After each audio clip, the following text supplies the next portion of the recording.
Bonjour mesdames, bienvenue aux méditations quotidiennes au féminin. Aujourd'hui, je n'aurai pas vécu en vain. Partage ton pain avec celui qui a faim et ramène à la maison les pauvres sans abri.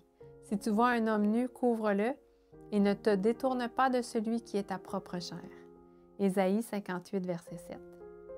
Face à la marée d'indifférence qui semble submerger le monde, l'humanité s'absorbe dans la contemplation de soi et oublie le mandat divin, aider et servir.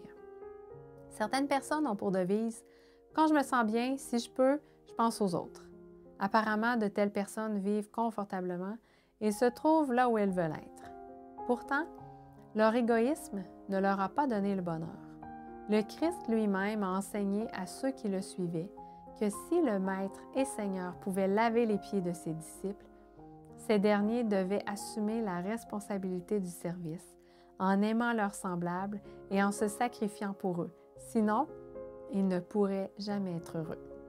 Voici les paroles d'un hymne encourageant qui peut aider à concevoir la vie du point de vue du service et même y trouver la formule du bonheur. Si je peux rendre service, je suis prête, Seigneur.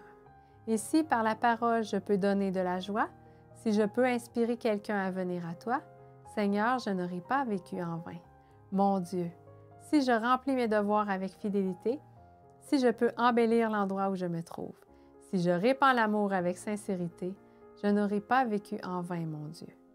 Je n'aurai pas vécu en vain, mon Dieu. Si je peux rendre service, si je suis prête, Seigneur. La vie de service comporte bien des ennuis et bien des ingratitudes. Te trouves-tu parmi ceux qui souffrent pour la cause du service? Ne sois pas découragé si tu réponds par l'affirmative. Le Christ aussi a souffert du mépris d'un peuple qui réclama injustement sa crucifixion.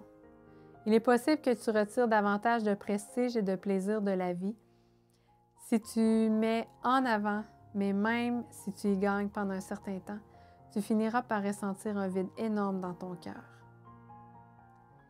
Décide aujourd'hui, avec l'aide de Dieu, de faire du bien à tous ceux qui t'entourent. On ne sait pas servir sans avoir le service du Maître à cœur. Bonne journée dans le Seigneur et à demain.